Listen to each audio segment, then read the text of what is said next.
오늘 본문의 말씀에는 초대교회 성령의 충만함이 임하고 나서 일어난 한 사건에 대해서 말씀하고 있습니다.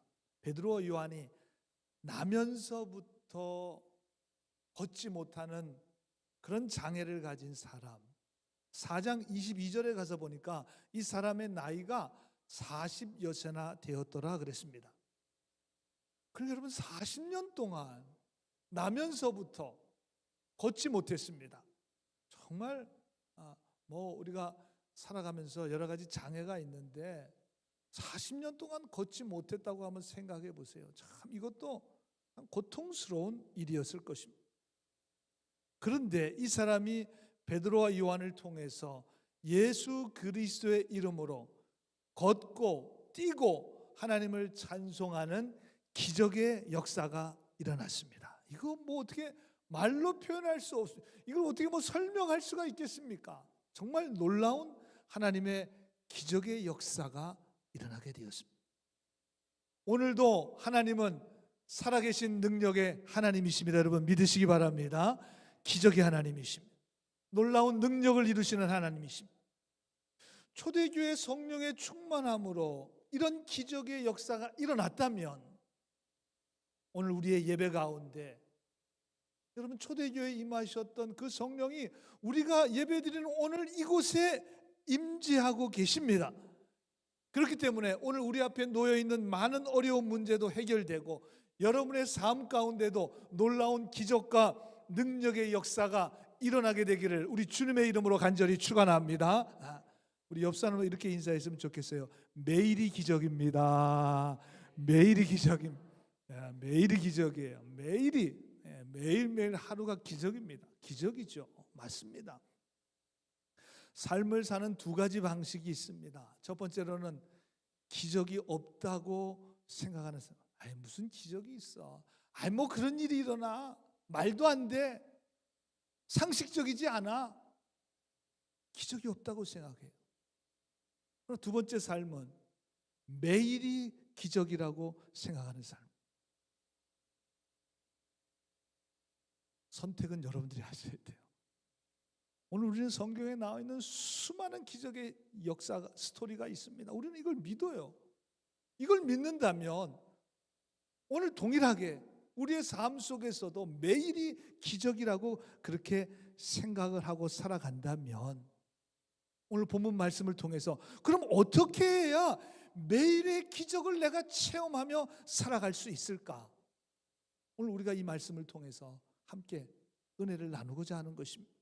기적의 역사가 일어나기 위해서는 오늘 우선 1절에 보니까 제9시 기도 시간에 베드로와 요한이 성전에 올라가서 제9시 여러분의 성경에 보시면 거기에 이렇게 표시가 되어 있고 밑에 보면 오후 3시라고 표현이 되어 있습니다. 오후 3시를 말합니다. 베드로와 요한이 오후 3시에 기도하기 위해서 성전에 올라갔습니다. 여러분 마가의 다락방에 120명의 사람들이 모여서 함께 기도했을 때 그곳에 성령의 충만이 임하였고 거기서부터 교회가 시작돼서 오늘 우리가 예배드리는 이 몽고메리 제일교회까지 온 거예요. 기독교의 역사는 예배의 역사입니다. 성령 충만한 베드로가 하나님의 말씀을 전했을 때 사람들의 마음에 찔림을 받았습니다. 회개하라고.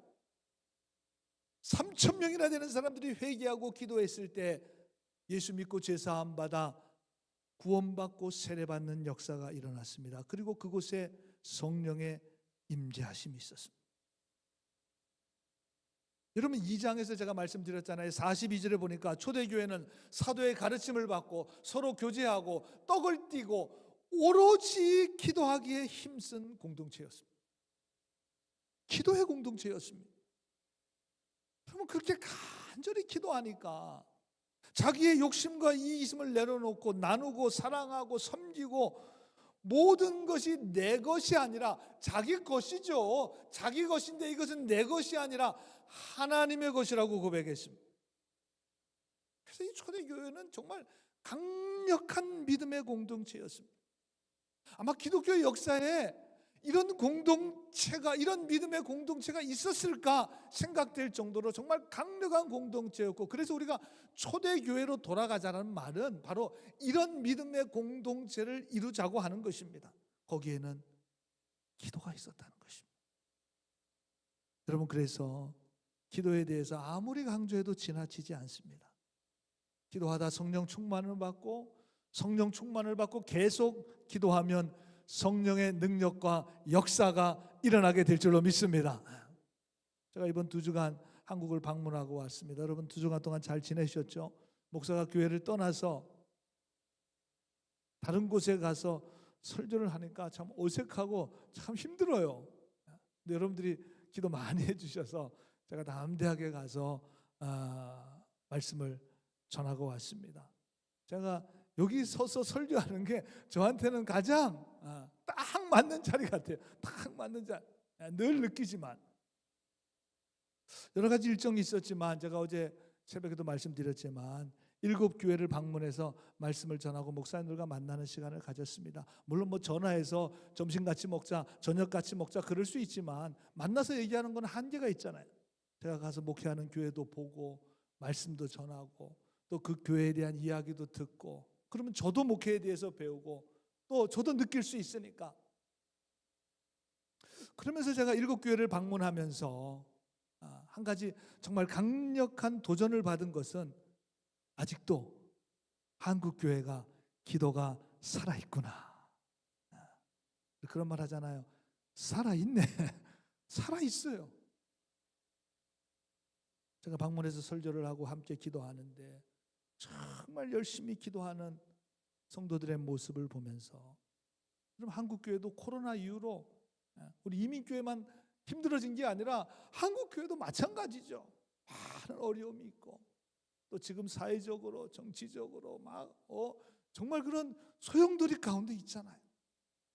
교인들이 큰 문제를 가지고 간절히 하나님 앞에 정말 기도로 이겨내고 기도로 다시 회복되고 기도로 다시 부흥하는 그런 모습을 제가 바라보면서 다시 한번 우리 한국교회 기도로 일어난 교회 절대 기도가 살아있으면 절대 다시 하나님께서 한국교회를 통해서 역사하시겠구나 하는 것을 제가 현장에 가서 직접 예배를 드리면서 다시 한번 제 마음 가운데 강하게 확신하게 되는 그런 좀 귀한 시간이었습니다. 마가복음 9장에 보면 베드로와 야고보와 요한을 데리시고 변화산에 올라가십니다. 예수님의 변화된 모습을 세 제자가 보게 되고 베드로가 말합니다. 너무 여기 좋습니다. 주님이 정말 광채가 나는 모습을 보니까 우리 정말 이 산에 그냥 있었으면 좋겠습니다. 여기 너무 좋습니다. 여기 집 짓고 우리 그냥 삽시다. 근데 예수님은 즉시로 변화한 이후에 즉시로 세 제자를 데리고 산에서 내려오십니다. 산에 내려왔더니 귀신 들린 아이를 제자들이 고치지 못하고 그냥 쩔쩔매고 있어요. 예수님이 아이에게 들어가 있는 귀신을 꾸짖어 내어 쫓아주셨습니다. 그때 제자들이 물어요. 아니 예수님, 저희들은 왜 귀신을 쫓아내지 못합니까? 저희들 그래도 예수님에게 여러 가지로 배우고 지금 열심히 저희들도 사역을 하려고 그러는데 왜 이런 하나님의 역사와 능력이 나타나지 않습니까? 그렇게 질문을 했을 때 예수님이 마가복음 9장 29절에 예수님 말씀하셨습니다. 이르시되 기도 외에 다른 것으로는 이런 능력과 역사가 나갈 수 없느니라. 너무나 분명하게 말씀해 주셨어요. 여러 가지가 부족해서가 문제가 아니라 한 가지, 기도 외에 다른 것으로는 이런 하나님의 역사가 나갈 수 없다. 여러분, 성령 충만함을 받은 베드로와 요한은 기도의 사람이었습니다. 마가의 다락방에서 오로지 기도하다가 성령 충만을 받았고 성령 충만 받으니까 더 기도하였고 기도로 충만해서 오후 3시에 예루살렘 성전을 향해서 기도하러 올라갔을 때에 그때 만난 40년 동안 걷지 못하는 장애를 가진 이 사람에게 이 사람을 다시 일으켜 세우는 놀라운 치유의 역사가 일어나게 되었습니다. 이것이 2000년 전에 그냥 한번 일어나고 끝난 사건이 아니라 오늘도 이 아침에 우리가 사도행전 3장의 말씀을 통해서 오늘 이 본문의 말씀을 의지해서 우리가 함께 기도할 때 오늘 성령의 임재하신 가운데 우리가 간절히 기도할 때 여러분 육신의 질병도 치유되고 회복될 줄로 분명히 믿습니다. 어려운 문제도 해결될 줄로 믿습니다. 정신적인 영적인 문제도 풀려지게 될 줄로 믿습니다. 우리 인생을 살아가면서 겪는 많은 문제들이 있잖아요. 그 문제들이 해결함을 받고 우리 모두가 다 새로워지는 그런 능력과 역사가 임하시게 되기를 주님의 이름으로 간절히 축원합니다. 그렇다면 구체적으로 어떤 기도를 해야 합니까? 저희들 목사님 기도하고 있는데요. 어떻게 기도해야 이런 성령의 역사가, 기적의 역사가 일어날 수 있습니까? 도대체 어떤 기도였습니까? 오늘 본문 3절에 보니까 그가 베드로와 요한이 성전에 들어가려 함을 보고 구걸했다. 모든 영어 성경에 보니까 다 see라고 하는 표현을 썼습니다. 이 saw, 봤다 그 말이죠. 그냥 지나가는 사람 본 거예요. 40년 동안 거기 앉아 있었으니까 성전에 지나가는 사람들 수없이 많이 보았습니다. 그냥 봤어요. 우리 지나가는 사람 그냥 보잖아요. 그냥 봅니다. 처음엔 그냥 봤습니다. see, 그냥 봤어요. 근데 오늘 본문 5절에 보니까 그가 그에게서 무엇을 얻을까 하여 바라보거늘 그랬습니다. 바라보았다고 말씀하고 있습니다. 영어 단어는 expecting이라고 하는 단어를 썼는데 뭔가 기대하면서 봤다는 것입니다. 집중해서 보았다는 것입니다. 그냥 본 것이 아니라 어떤 기대를 가지고 보았다는 것입니다. 뭔가를 붙들고 싶은 마음으로 간절하게 보았다는 것입니다.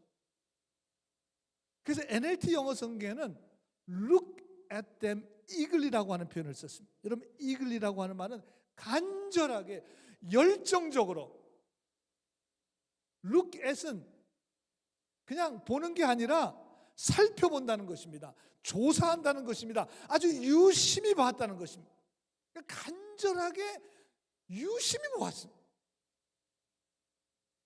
메시지 성경에는 he looked up이라고 표현했습니다. 빤히 쳐다보는 거예요.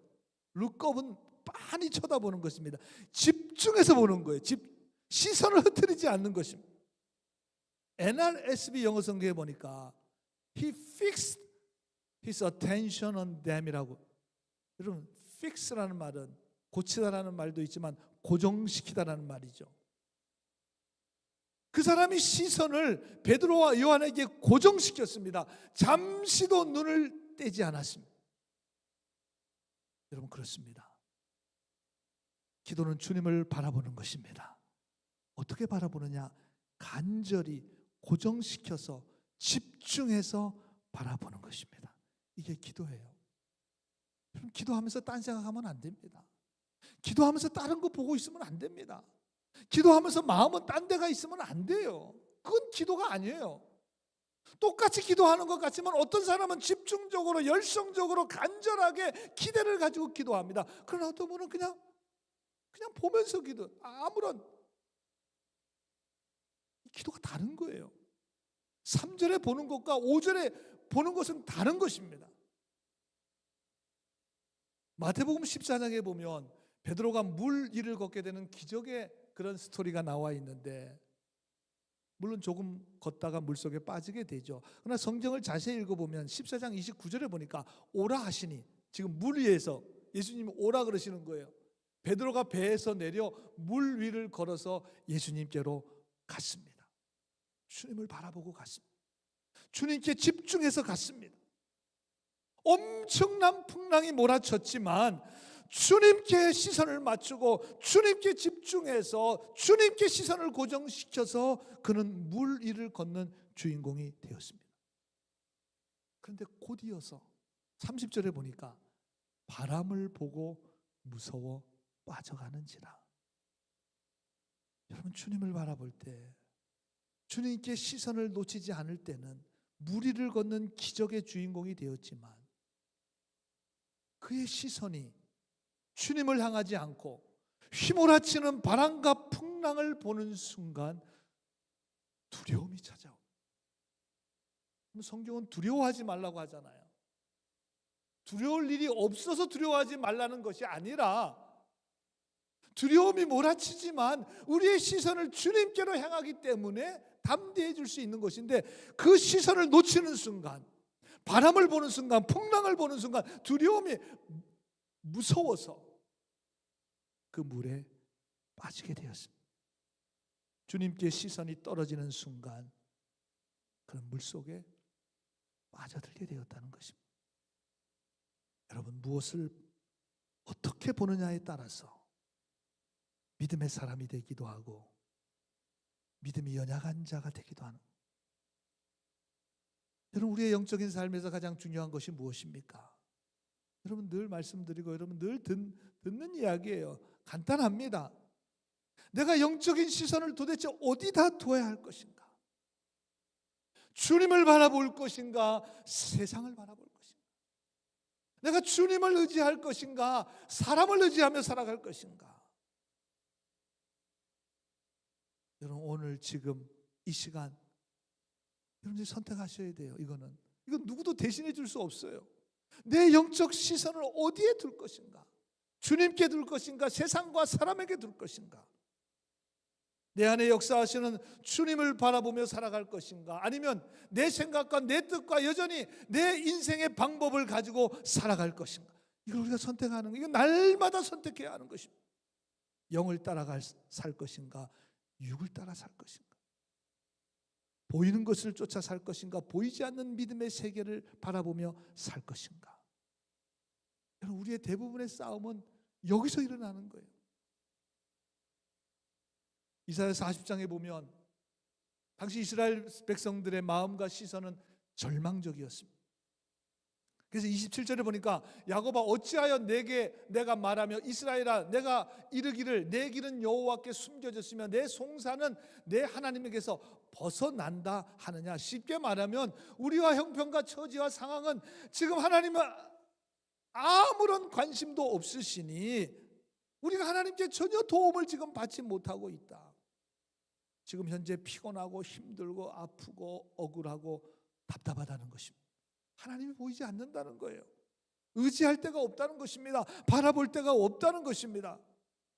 영적으로 지금 완전히 낙심해 있는 상태입니다. 이때 하나님이 말씀하십니다. 28절 이하에 이렇게 말씀하십니다. 너는 알지 못하느냐? 듣지 못했느냐? 영원하신 하나님, 땅끝까지 창조하시는 이는 피곤하지 않으시며 곤비하지 않으시며 명철이 한이 없으시며 피곤한 자에게 능력을 주시며 무능한 자에게 힘을 더하시나니 소년이라도 피곤하며 곤비하며 장정이라도 넘어지며 쓰러질지라도. 이사야 40장 32절 우리가 잘 아는 말씀입니다. 우리 다 같이 함께 읽어보겠습니다. 시작. 오직 여호와를 앙망하는 자는 새 힘을 얻으리니 독수리가 날개치며 올라감 같을 것이요 다른 박질하여도 곤비하지 아니하겠고 걸어가도 피곤하지 아니하리로다. 아멘. 오직 여호와를 앙망하는 자. 우리말 성경에 보니까 여호와를 바라보는 사람들을, 하나님께 시선을 고정시킨 사람들, 하나님을 간절하게 바라보는 그 사람들, 저게 앙망이라는 말입니다. 하나님을 바라보는 사람, 그러면 하나님께서 새 힘을 주시고 독수리가 날개치어 올라갈 것이고 다른 박질하여도 곤비하지 아니하고 걸어가도 피곤하지 않도록 하나님께서 우리에게 힘을 주시겠다는 것입니다. 여러분, 문제에 시선을 두지 마시고 사람에게 눈을 돌리지 마시고 여러분, 하나님을 바라보시기를 간절히 소원합니다. 그러면 새 힘을 얻게 될 것입니다. 놀라운 능력과 역사를 경험하게 될 것입니다. 정말 매일이 기적이라고 하는 사실을 우리들이 체험하며 살아가게 될 것입니다. 여러분의 삶 가운데, 여러분의 인생 가운데, 우리 교회 가운데 이런 놀라운 하나님의 역사와 능력이 나타나게 되기를 주님의 이름으로 간절히 소원합니다. 또 한 가지 중요한 것이 있어요. 절대 놓치지 말아야 합니다. 성령의 역사가 일어나기 위해서는 오늘 본문 6절에 이렇게 말씀하고 있습니다. 베드로가 이르되 은과 금은 내게 없거니와 이것을 내게 있는 이것을, 없는 걸 줄 수는 없잖아요. 없는데 어떻게 줄 수 있겠습니까? 베드로가 내게 있는 게 있다. 그것을 내게 주노니 나사렛 예수 그리스도의 이름으로 일어나 걸어라 그랬습니다. 그럼 군대 갔다 오신 분들은 다 아시겠지만 완전 군장을 합니다. 군인들이 완전 군장을 하고 훈련을 합니다. 왜냐하면 실제로 전쟁이 났을 때 대비해서 50kg 정도 되는 군장을 메고 훈련을 해요. 그걸 이제 다 검사를 합니다. 다 그걸 검사, 뭐가 다 제대로 들어가 있는지 검사를 하게 되잖아요. 그리고 50kg를 메고 나가서 훈련을 받아야 되는데 너무 무겁잖아요. 그래서 저도 군생활 하다 보니까 고참들이 그 군장에다 이제 다 뭘 무기도 넣고 전투 식량도 넣고 이제 그래야 되는데 거기다 이렇게 신문지를 막 말아 넣어요. 그러면 가방이 굉장히 가볍어요. 굉장히 가벼워요. 물론 실제 전투는 아니고 훈련하는 거니까 이제 군생활 오래 하신 병장들은 거기다 신문지를 넣고 나가서 이제 훈련하고 돌아오는데 저도 좀 고참이 돼서는 그렇게 했습니다. 너무 무거우니까. 근데 여러분 한번 가정해 보세요. 만약 진짜 전쟁이 났다고 생각해 보세요. 근데 그 속에 군장을 풀었는데 쓰레기가 있고 신문지가 말려져 있다면 그럼 정말 큰일 나죠. 그 전쟁 다 완전히 다 그냥 패배할 수밖에 없는 거죠. 여러분 그렇습니다. 우리들이 영적인 군사들입니다. 오늘도 우리가 영적 전쟁 가운데 살아가고 있습니다. 그렇기 때문에 내가 지금 완전 군장을 잘하고 있는지를 잘 점검해야 돼요. 그래서 사도 바울은 에베소서 6장 11절에 하나님의 전신 갑주를 입으라. 하나님의 무기로 완전 군장을 하라. 완전 군장을 하라는 거예요. 전신 갑주. 여러분, 우리의 영적인 군장은, 우리의 전신 갑주는 바로 예수 그리스도이십니다. 예수 그리스도의 십자가예요. 예수님이 없으면 우리는 질 수밖에 없습니다. 아무리 대단한 것이 있어도 예수 그리스도 없이는 우리는 영적 전쟁에서 승리할 수 없습니다. 여러분 이번 주 수요일부터 제수요일이라고 시작해서 주일을 뺀 40일을 사순절을 지킵니다.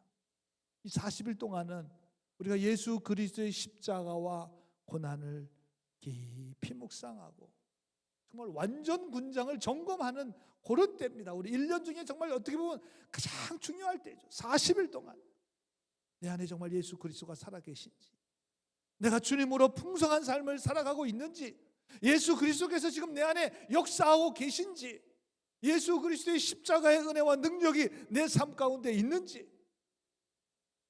이번 40일 동안 사순절 기간을 통해서 주님의 십자가를, 예수 그리스도를 내 마음 가운데 더 깊이 모시는 그런 시간입니다.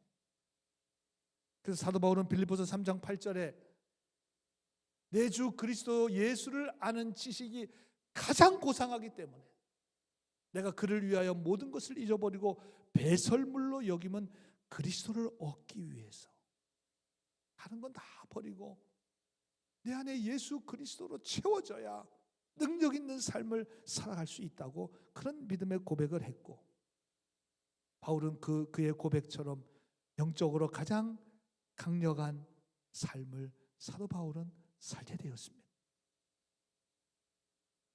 오늘 베드로가 지금 성전에 올라가다가 나면서부터 앉아있는 사람을 바라보면서 속으로 이렇게 고백했을 것입니다.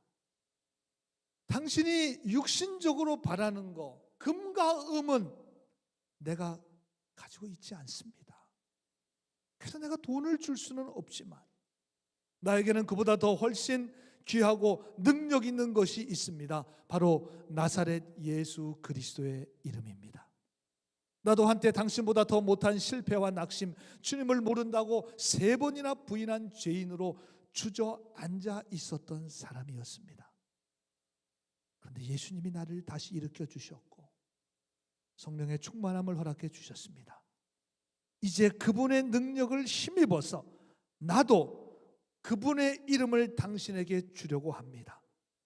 당신의 삶 속에 예수 그리스도께서 들어가실 수만 있다면 당신도 나처럼 일어나 걷게 되고 뛰게 되고 하나님을 찬양하게 될 것입니다.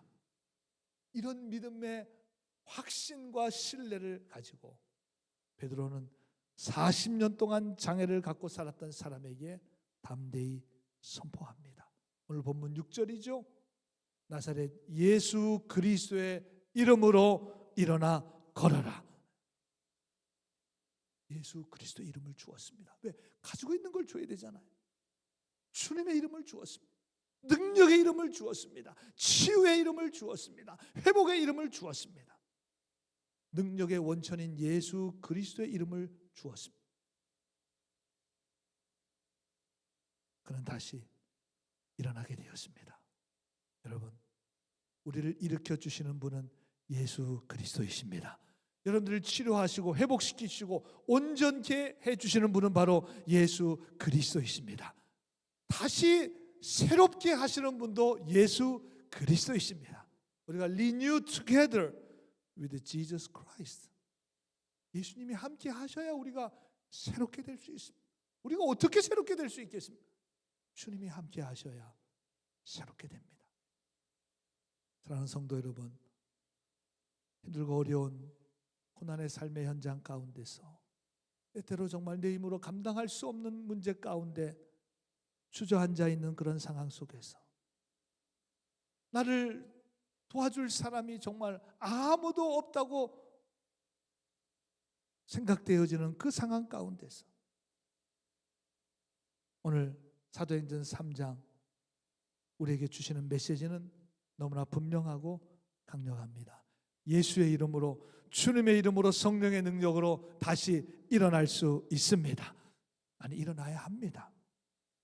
이런 놀라운 능력과 기적의 역사는 오늘 여러분들 가운데, 여러분들 가정 가운데, 또 우리 몽고메리 제일교회 가운데 다시 하나님의 능력과 역사가 일어나므로 우리가 이 세상을 향해서 담대히 그리스도의 복음을 증거하며 하나님의 나라를 세워갈 수 있는 여러분들 모두가 다 되시기를 우리 주님의 이름으로 간절히 축원합니다. 축원합니다.